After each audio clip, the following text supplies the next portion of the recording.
vivo X200 Pro is one of the best flagship phones out there because of its great battery life and out of this world camera.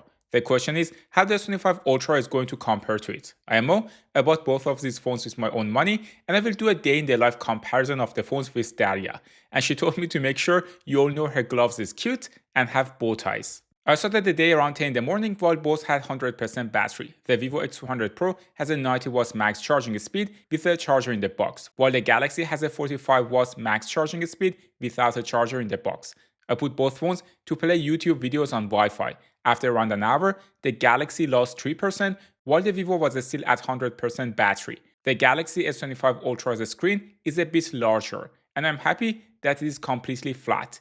It also has anti-reflective properties, which is something I love. There are also 4 cameras on the back since the phone has 2 telephoto lenses. The vivo X200 Pro's screen is slightly smaller and does not have anti-reflective properties. It is slightly curved in the corners, but on the other hand, the screen is both brighter than the S25 Ultras and is also 12-bit instead of 8-bit panel on the Galaxy, meaning it supports a wider color range.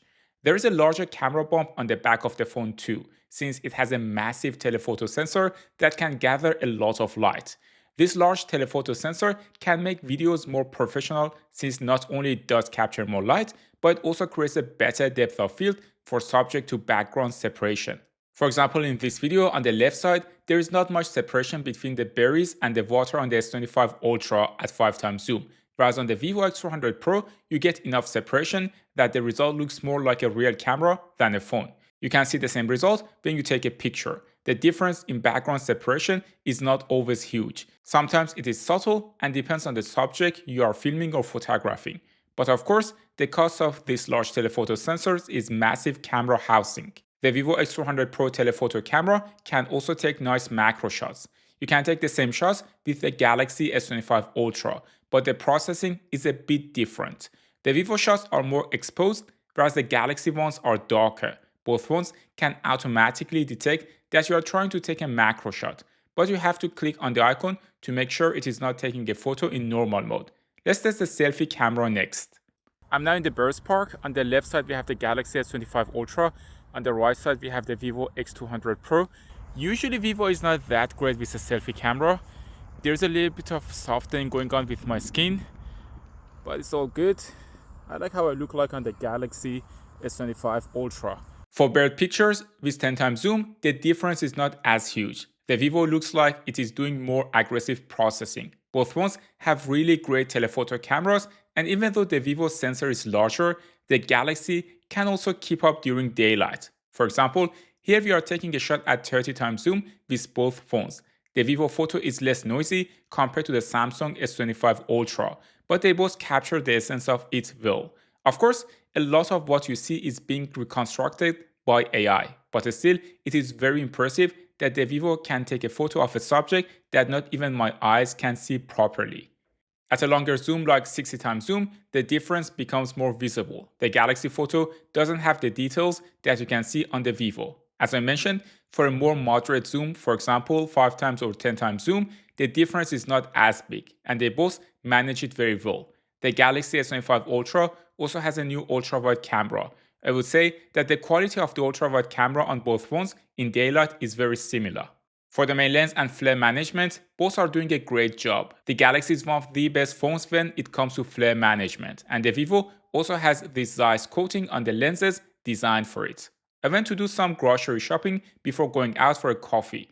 The colors on the S25 Ultra is more vivid. I'm shooting in Zeiss Natural on the vivo and not on Vivid Profile. Right now, after taking the pictures and uploading them to Google Photos, the Galaxy S25 Ultra is at 82%, while the vivo X200 Pro is at 88% battery left.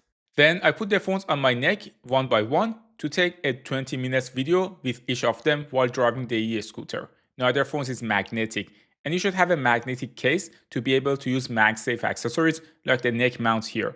I put the link to the one I use called Pitaka together with the neck mount and the evergreen e-scooter we use in the description.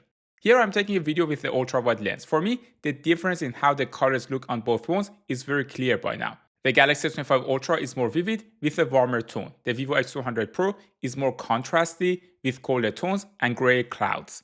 After shooting with the ultra-wide lens and traveling a bit, The Galaxy is now at 76% and the Vivo is at 82% battery left. I then decided to start GPS tracking using an app called Komoot for the rest of the journey. On the main lens, similar to the ultrawide, the quality of the videos is very close in terms of noise and level of detail, but the colors are rather different. The Galaxy S25 Ultra has a vivid tone and looks a bit less processed, while the vivo X200 Pro is more contrasty and looks like more denoising is going on. I personally prefer the S25 Ultra video. In general, one of the problems I have with the vivo X200 Pro is that the video in the standard profile is too contrasty, and because of that, some information is lost. That's why I always shoot in log with it, and I'll talk about it later. For portrait photos with 5x zoom, both have a bunch of filters, and this is the default one on each of them. The Galaxy picture is nice and natural, and the Vivo is also very detailed with its own touch of colors, which Daria loves. We arrived at our destination while both won't use the same amount of time capturing the videos. Right now, the Galaxy is at 74%, while the Vivo is at 80% battery left. For the picture with the main lens, the Vivo picture is brighter, but overall, both did a great job. For the video with the main lens, here the Galaxy is more vivid and brighter, while the Vivo is darker. The reality was somewhere in the middle. For portrait mode with the main lens, again the Vivo has its own unique style, but both did a fantastic job, and I particularly like the skin tone of Daria in this picture. This year, Galaxy also introduced log.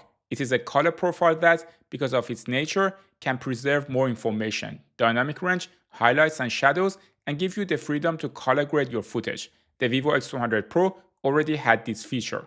Each brand has its own unique implementation of the log profile, but all of them have this flat look where everything is kind of gray. Samsung also provided a lookup table or LUT, and after you applied it to your footage, you will add nice colors to your video.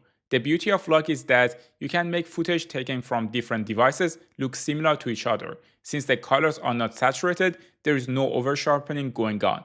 And even though log footage is still processed, you won't lose as much detail as with the standard profile. Here, I try to color grade the log footage from the S25 Ultra and the Vivo in a way that makes them as similar to each other as possible. I can also tell you, I often have an easier time working with log from Vivo compared to Samsung. It is getting dark and I'm going to compare the low light performance.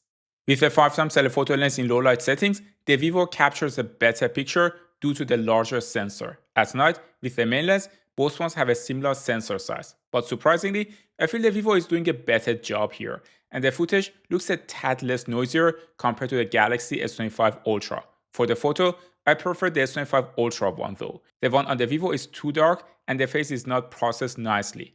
On the other hand, the Galaxy S25 Ultra still does not have great motion blur performance. For example, here when I'm moving my head, the Vivo picked a more suitable shutter speed, and there's also less motion blur compared to the Galaxy S25 Ultra.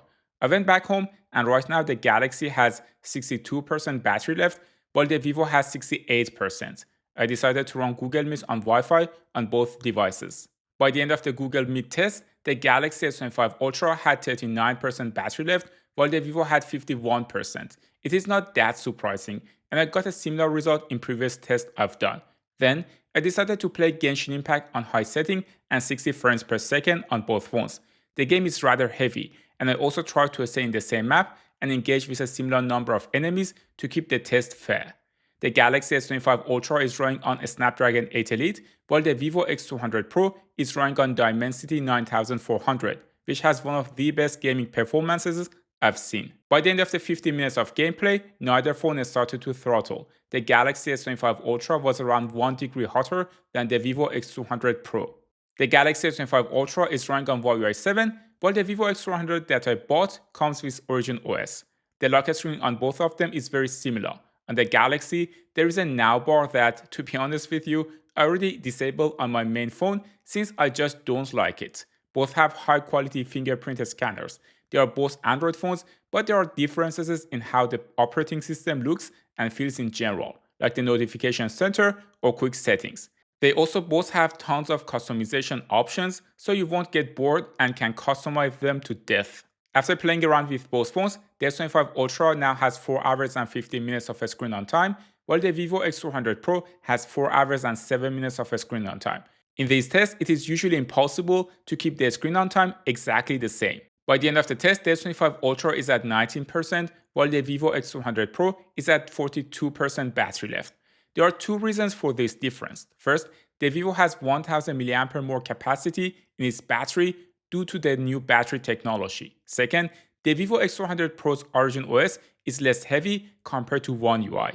Also, since I know at least one person will write that my Galaxy phone is defective, I actually used a different Galaxy phone in this test compared to my last test, and the result is still very similar.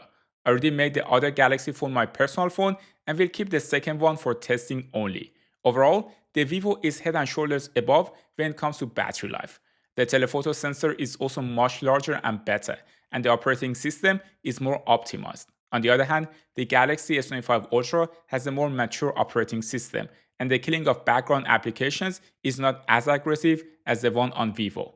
It does not really win in any category against the Vivo head-to-head, but things like DeX, trade-in deals, availability, the anti-reflective display, the S Pen, and OneUI convinced me and many others to daily drive it instead of a better phone like Vivo with superior hardware. If you enjoyed this video and want to see the comparison of S25 Ultra versus iPhone 16 Pro Max in a day in the life test, you can watch this video next. Thanks for tuning into Tecmo, and I will see you in the next one.